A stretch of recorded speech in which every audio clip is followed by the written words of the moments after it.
Yes, guess what? Donald Trump's sun is at 22 degrees of Gemini, and at the moment Jupiter is retrograde at 21.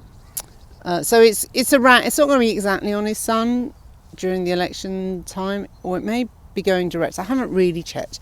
Anyway, I just looked quickly. So obviously, when I did the Jupiter in Gemini, and I do remember looking, thinking, oh God, it's going to be on his sun around like the election time. So, and just because of all the other things I said earlier on in the year, I do think that he's going to win this time. And I don't know if there's anything else more to say about that. It's just that a lot of things are lining up, and there's two sides to this. Like, 1 minute I'm thinking, with the whole assassination attempts, more than one now, and he's got his, mid-heaven Algol, the beheading, assassination star, evil star, all this kind of stuff. Is he evil projected onto him? La-di-da. And all the astrology around that time was almost too good. It was almost too perfect as well. And then I was thinking, am I going to fall into the trap thinking everything is the Illuminati have so much power that that this is all like a false flag and it's a deliberate thing, and yes, he'll get in and then there'll be a war because you need to have that patriotic kind of vibe to get people to fight, and they wouldn't fight for Kamala, they'll fight for Donald Trump. Let's just hope not. But there is all that to consider. I don't want to be one of these doom people that think that you can't change anything politically. I mean, there is the thing that, which is true, be the change that you want to be and all that kind of stuff. And also, the reason I sort of went off politics and prediction and even astrology for a while was because I just thought this is all crap, and people just use it to predict what they want. And is it fake? Is it, all this kind of stuff? I just question the whole thing. But then lately I've got back into it mainly because of the fact that there is a collective consciousness. Oh wow! Sorry, I think there's some kind of, there it is. That thing flying there. That was some sort of bird of prey. Ooh. Synchronicity, bird omens, very appropriate for what I'm talking about. But yeah, there's definitely, the planets do have some kind of. Sorry, now I'm being distracted by birds. There is some sort of, if the moon rules things, then the other planets do as well, to a lesser and other extent. But anyway, I don't want to get into a big kind of like, does astrology work? Because it does. Seasonally, clearly there is a seasonal thing with the sun. Anyway, the point is, I noticed I started doing illustrations for the aspects because these archetypes ring true. The reason that people are drawn to astrology is because of the archetypes. The archetype of Pluto, Uranus, these energies are in human nature. That the star signs are in the body. Aries down to the to the feet in Pisces. So we are the zodiac, and the whole thing of developing intuition, using tarot cards, the correspondences between the tarot cards. Sorry, I'm just wondering, there's people coming. All that kind of thing. Since I've got into my art again and wanting to design oracle cards, I just know it's so important to know your correspondences. It's so important to know all that. And I know it innately because I've been doing astrology for so long, because astrology is such a brilliant language for symbolism. And once you know astrology, you can sort of see these archetypes working in people. Whether it's how it's people think it is another thing. And I don't want to be put off doing astrology just because of people misusing it so badly, and the cheapness and the horoscopes, that's why I stopped doing them.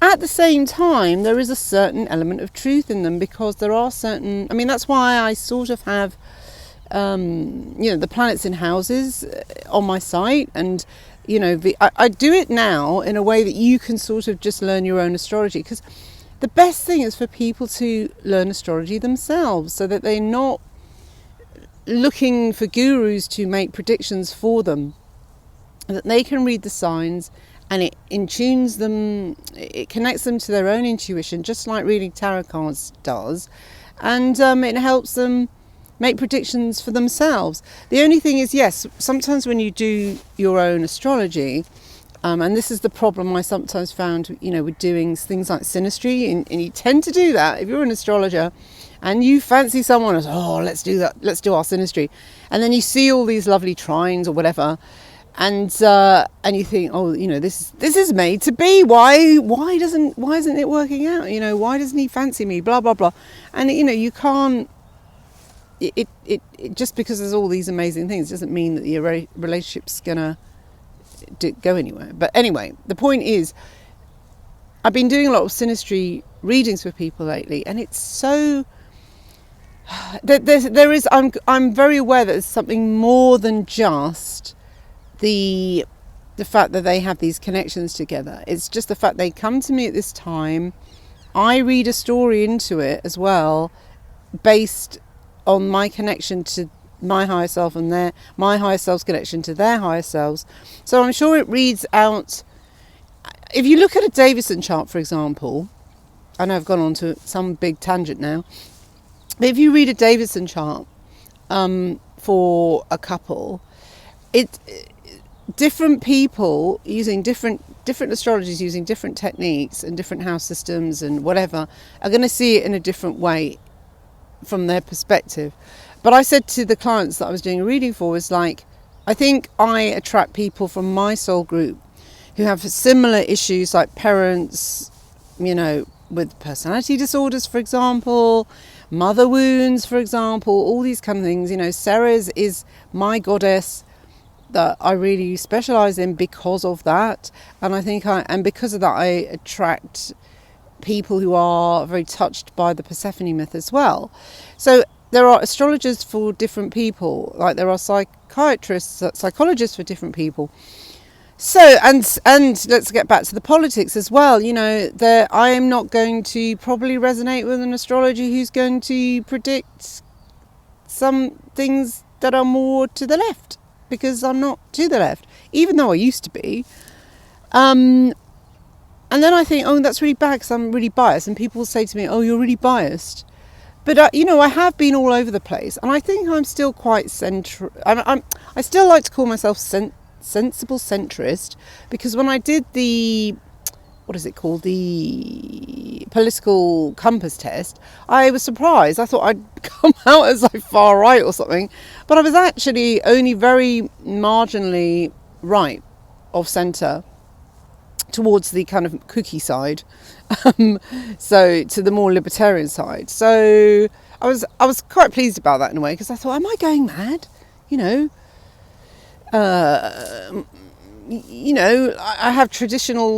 I have values and things that were normal in the 1980s or even quite progressive, and now they're considered frigging old-fashioned. So anyway, but that's because I'm quite an old bod, So where was I? So yes, so that's why I kind of like steered away from doing astrology predictions, because you could get yourself in such. I don't want the divide and conquer thing. I don't want comments full of people going and all that, and then I don't want also to do this kind of Trump is some sort of saviour as well. The whole Q thing, which was just bollocks as well. The truth is somewhere. The truth is out there somewhere, but it's somewhere in between all of this. So I was kind of tempted to look at the charts. I was tempted to look at Trump's solar return and Kamala Harris's one, And I was going to do that, and then I thought, nah. I thought I'll just do this video instead and say kind of why I'm not doing that, and why there are lots of people who have done the job in a good way anyway. So what can I add to it? I'll just tell you who I think is doing a great job in that sense. Is Joni Patry. She's Vedic though, so that in a way I was thinking, should I do the tropical version so that people can see the tropical version? But no, I think she's done a really, really good job, and there's nothing more to be said. I can't really add to that. I think she's great for that.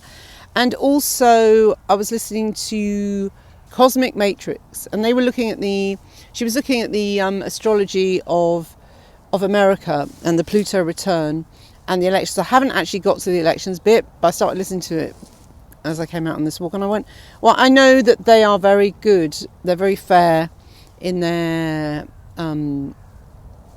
I would say that they're sort of sensible centrists as well. I don't, although I'm sure they've been called far right as well, as everybody has, who is not left, basically.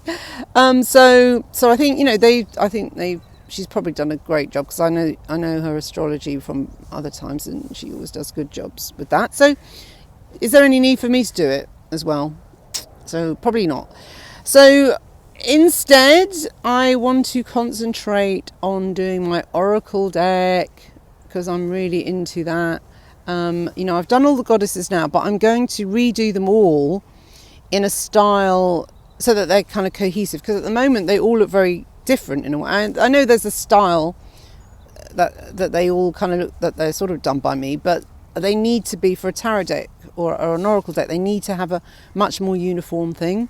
So I'm going to sort of remix them all and do it so that they're all in the same dimensions, they're all card shaped, and so I can't wait to do that. But at the same time, go and look at my website, because it's looking bloody great. It really is. I'm really pleased with it, because I did abandon that for a while, and I've made it a lot more mobile friendly, and I'm redoing a lot of the featured images, because some were just so old and abandoned, and now they're really up to date.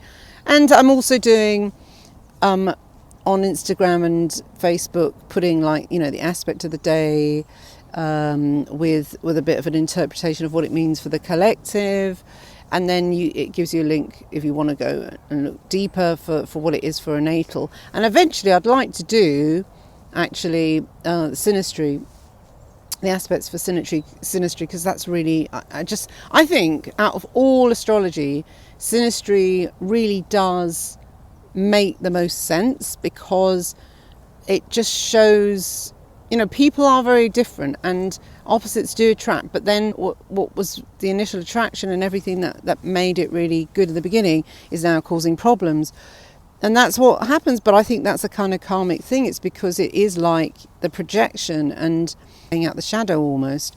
And then there's the mother wound and the father wound and all this sort of stuff. But you see it so much in synastry, and that's why I enjoy doing synastry readings more than anything. So there's that. And for a while I was thinking of giving up doing readings altogether, but the synastry I really, really love. And I'd love to add to my website and do the aspects for synastry rather than just have them for natal, Mars square somebody else's Pluto or whatever. That's a big one. So there's that too. But again, it's time, and it's like, where does YouTube fit into all this? Because I don't really have that much time to do YouTube, to do predictions and things like that, because then it means editing and all that kind of stuff. Whereas this gets me out and about, and I can sort of just have my thoughts on the world, and maybe, if it gets views, it gets views. If it doesn't, it doesn't. I guess you get to see the astrologer behind the astrology and know where I'm coming from, because I think that's important. People kind of want to know that these days for everything, like for brands as well. Like if you buy a certain supplement, you want to know the people behind it, and they're not just ripping you off from China or something. It's not some cheap, dodgy supplement from a faceless company. So I thought I'll do these. Anyway, I'll shut up now and walk back through the haze. All right, take care. Bye.